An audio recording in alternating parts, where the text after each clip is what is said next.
Hey, once you've installed your deck railing post or your fence post, don't forget to cover it up and protect it, make it last a lifetime. We've got a selection here of post caps that'll make that process really easy for you. We have several different sizes. These are metal caps. They're just pressed metal.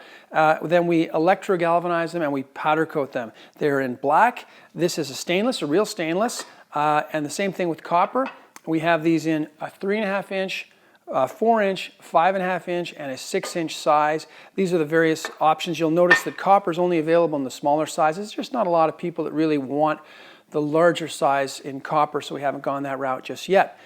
Now, to install these on your post, very easy. You're just going to take these caps, put a little bead of construction adhesive on the inside area here, and place it down, and that is it. It's very simple, very affordable. These will make your post last a lifetime, and they're designed to look fantastic. Hope you grab a few. Thank you for watching this video. If this was helpful, please subscribe to our channel for more content like this. For more in-depth articles or to check out cool new products, visit our blog or our store at DecksGo.com. And be sure to keep an eye out for us on Facebook, Twitter, and Pinterest.